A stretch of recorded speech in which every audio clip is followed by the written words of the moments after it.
Hundreds of mourners attended the burial of 17-year-old Nahel on Saturday afternoon in Nanterre, where he'd lived. The crowd carried his casket above their heads and into the cemetery for the burial, which was barred to the media. Applause then broke out as Nahel's mother Mounia walked into the cemetery. Earlier in the week, she told French television that she was angry at the officer who shot her son, but not at the police in general. The situation in France is so serious that President Macron has now postponed his state visit to Germany. In Angers, cars were torched and the police station in Montplaisir district was attacked. In the centre of the city, a video of far-right activists carrying baseball bats is being investigated by the prosecutor's office. And the violence even spread to Belgium, where police clashed with protesters in a central square of Brussels on Thursday evening, and cars were also torched. Over 60 arrests were made. On the day Spain takes over the presidency of the European Union, Spanish Prime Minister Pedro Sánchez made a point of visiting Ukraine and meeting with President Volodymyr Zelensky in Kiev. And later on Saturday, Sánchez both condemned Russia's invasion and said that Ukraine's application to join the EU has the unequivocal support of the bloc. This is a war of aggression, with an aggressor and a victim. They cannot be treated equally, and ignoring the rules should in no way be rewarded. That is why we support President Zelensky's peace formula, which is respectful with international law and the UN Charter. Sánchez, who is a leftist leader, will face a snap general election in 3 weeks, where his big threat will come from the far-right Vox party.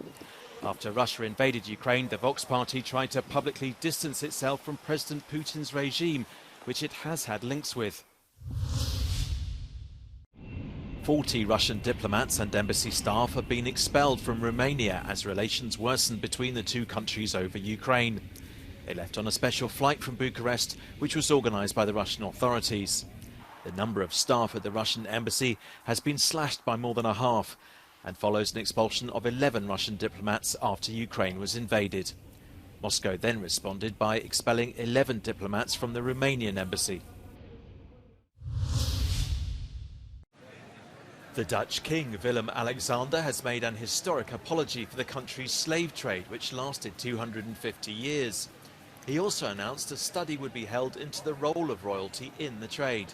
Als uw koning en als deel van de regering, he told the crowd as their king he was making the apology himself, and that he felt the weight of the words in his heart and his soul. Ze worden door mij met hart en ziel It followed the Dutch Prime Minister Mark Rutte making a similar apology in December. Protests against the government's proposal to reform the judiciary have gained more momentum in Israel. As they entered their 26th week on Saturday, tens of thousands of people protested across the country. Prime Minister Benjamin Netanyahu and his allies say the reforms are necessary to rein in the judiciary, which they say intervenes too much. They want to see more power given to elected officials such as themselves. Meanwhile, Netanyahu is on trial for corruption.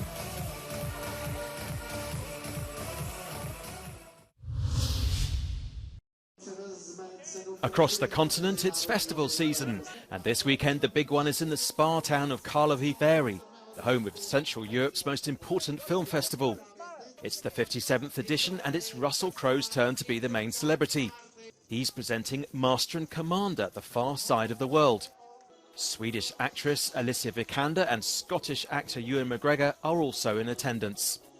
After the opening ceremony, Crowe was awarded the Crystal Globe for his artistic contribution to world cinema, and Alicia Vikander received the festival's President's Award.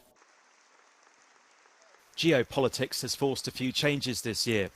Delegations from both Russia and Belarus are no longer welcome, and China has banned its filmmakers from participating. Russell Crowe clearly enjoyed the first night, playing with his band Indoor Garden Party, although some guests may have preferred to watch him act rather than sing.